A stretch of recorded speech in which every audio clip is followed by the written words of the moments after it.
Canada से रोज कोई ना कोई खबर आती है कि कोई रूल चेंज हो गया, आज ये वाला रूल चेंज हो गया, कल को ये वाला रूल चेंज हो गया। उसमें इंक्लूडिंग है कि जो लोग पीआर अप्लाई करना चाहते हैं उनकी जो कोटा है वो कम कर दिया है, जो जिन लोगों को उन्होंने पीआर देनी है वो उसकी जो वॉल्यूम है वो कम कर दी है उन्होंने। और जो लोग स्टूडेंट वीज़ा पे जाते थे वो एसडीएस कैटेगरी पे जाते थे, वो एसडीएस कैटेगरी जो है उसके रिगार्डिंग कोई रूल चेंज हुए हैं। और साथ में जो टूरिस्ट वीज़ा है उसके जो रिगार्डिंग है वो वाले भी रूल चेंज हुए हैं।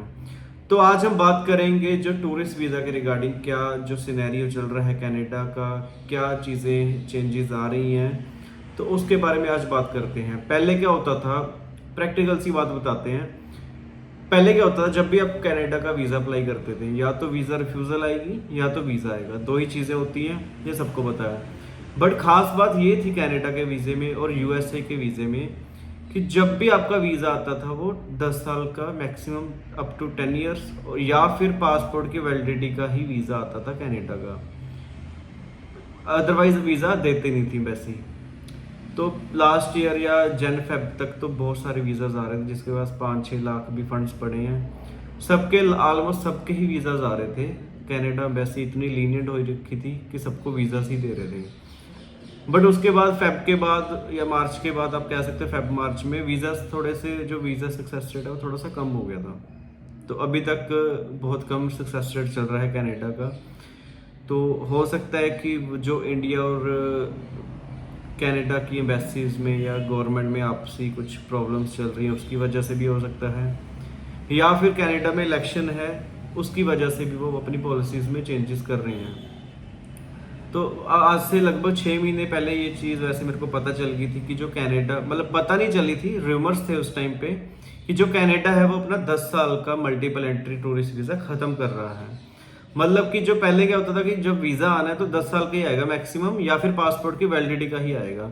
बट अभी ऐसा मैंडेटरी नहीं है कि वो आपको 10 साल का ही वीज़ा देंगे या फिर पासपोर्ट की वैलिडिटी तक का ही वीज़ा देंगे। अभी ये जो टोटली जो डिपेंड करता है कि वीज़ा ऑफिसर के ऊपर वो आपको कितनी देर का वीज़ा देना चाहता है। वो 1 महीने का भी वीज़ा हो सकता है, 6 महीने का भी हो सकता है, 1 साल का भी हो सकता है, 2 साल का भी हो सकता है, 10 साल का भी हो सकता है। ये डिपेंड करेगा टोटली वीज़ा ऑफिसर के ऊपर, वीज़ा ऑफिसर आपको कितने टाइम का वीज़ा देना चाहता है।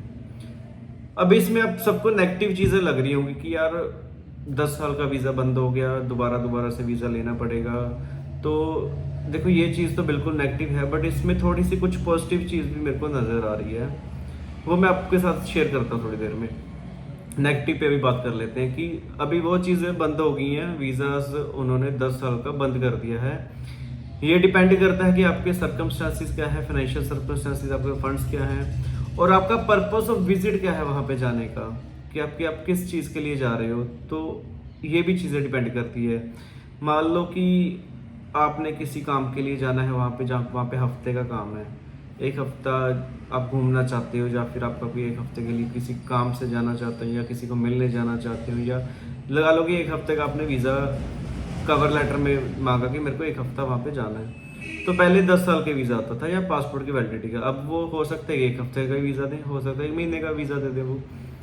तो ये चीज़ आपको हर बार दोबारा वीज़ा लेना पड़ेगा। हाँ ये चीज़ है कि अगर आप एक बार घूम के आ जाते हो उसके बाद दोबारा से वीज़ा लेते हो सकता है वो नेक्स्ट टाइम 10 साल का दे दें कि वो देखना चाहते हैं कि ये जेन्युइन ट्रैवलर है या नहीं है। ये भी हो सकता है कि ऐसी चीज़ें हो कि आप फर्स्ट टाइम में कम वीज़ा मिल रहा है, लाइक जैसे कुछ कंट्रीज़ होती हैं लाइक शेंगन कंट्रीज़ होती हैं, फर्स्ट टाइम में वो कम वीज़ा देते हैं, 1 महीने का या 2 महीने का, या जब तक कि हमने ट्रैवलिंग दिखाई है उतनी देर का वीज़ा देते हैं, उतनी या फिर उतनी देर की एंट्री दे देते हैं। बट अगर हम सेकंड टाइम वीज़ा लेते हैं तो मल्टीपल एंट्री 1 साल का वीज़ा मिल जाता है। उसके बाद अगर हम थर्ड टाइम वीज़ा लेते हैं वो 3 साल का मिल जाता है, शेनिगन में, खासकर जर्मनी में या नीदरलैंड में। बट ऐसा भी मतलब ये चीज़ कनाडा भी हो सकती है कि फर्स्ट टाइम आपको 1 महीने का वीज़ा मिले, अगली बार आप घूमने जाओ आपको हो सकता है 10 साल का मिल जाए या फिर ज़्यादा ड्यूरेशन का वीज़ा मिल जाए। ये डिपेंड करेगा वीज़ा ऑफिसर के ऊपर। अब इसमें ये तो हो गया नेगेटिव, ये हमेशा हमने नेगेटिव नहीं सोचना होता कि ये चीज़ नेगेटिव है, हम उसमें कुछ पॉजिटिव भी सोच सकते हैं। अब सपोज करो 4 लोगों का वीज़ा ऑफिसर ने वीज़ा देना है, प्रोफाइल सेम है, ट्रैवल की ड्यूरेशन किसी की 10 दिन है, किसी की हफ्ता है, किसी की 5 दिन है, फंड्स भी पड़े हैं, पर्पस ऑफ ट्रैवल भी जेन्युइन है। कई बार क्या होता है वीज़ा ऑफिसर ना रिजेक्ट कर देते हैं वीज़ा। मान लो आप अपने पे ले लो, आपके पास 4 फाइल्स आ रही हैं, 2 फाइल्स का आपने वीज़ा दे दिया, 2 फाइल का रिफ्यूज़ इसलिए कर दिया आपने। मान लो मतलब एक बंदा असेस कर रहा है प्रोफाइल, आप असेस कर रहे हो प्रोफाइल मान लो किसी 4 लोगों की, आपको लगता है कि यार 4 लोगों का जेन्युइन पर्पस है जो घूमने के लिए, 4 लोगों को जाना पड़ेगा और 4 लोगों को वीज़ा देना है। बट कई बार ऐसा हो जाता है कि यार बंदे ने जाना तो 1 हफ्ते के लिए, हम 10 साल का वीज़ा क्यों दें।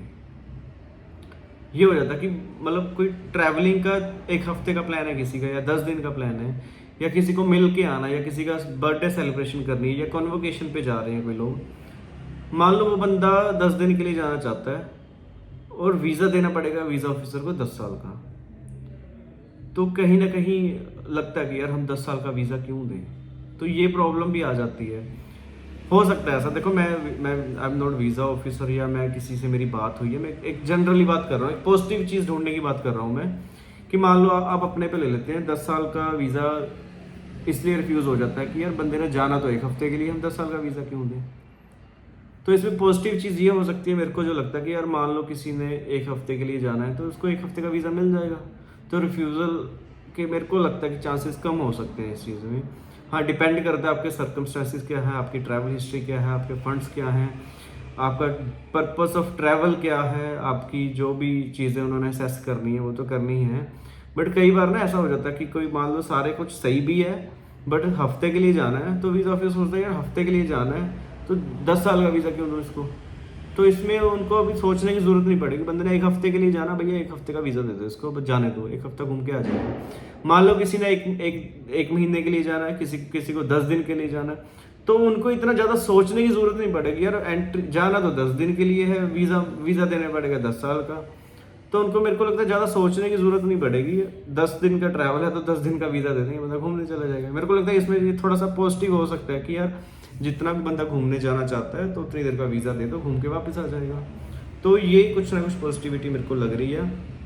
बाकी अभी रिसेंट कोई फाइल लगाएंगे या कैसे भी चेंजेस होते हैं, या मार्केट में से जो भी खबर आती है वो आपके साथ शेयर जरूर करेंगे कि क्या रिस्पॉन्स रह रहा है अभी कनाडा का। हो मेरे को तो जो मेरा कैलकुलेशन कह सकते हो आप, या मेरा एनालाइज कह सकते हो, मेरा ओपिनियन ये है कि इलेक्शन तक वीज़ा के चांसेस थोड़े से कम रहेंगे, क्योंकि कनाडा में अभी इलेक्शन होने जा रहे हैं कुछ महीनों में, 1-2 महीने में, शायद एग्जैक्ट मेरे को नहीं पता, बट इलेक्शन होंगे इस साल। तो वो थोड़ा सा अपने लोगों को खुश कर रहे हैं कि वहाँ पे इमिग्रेंट्स बहुत आ गए हैं, तो हम लोगों को कम बुला रहे हैं बाहर की कंट्री से। ज़रूरी नहीं है कि सिर्फ इंडिया से, काफ़ी लोगों उनको सभी कंट्रीज से, मतलब जो लोकल लोग होते हैं उनको प्रॉब्लम होती है कि वहाँ पे एम्प्लॉयमेंट नहीं मिल रही। तो ये चीज़ें उनको थोड़ी सी सुधार दिखाना है लोगों को। इलेक्शन है तो वोट्स भी लेनी है, हो सकता है इलेक्शन के बाद सिनेरियो चेंज हो जाए, हो सकता है ये जो रूल आया है इसमें भी थोड़ी सी पॉजिटिव चीज़ें हो सकती हैं।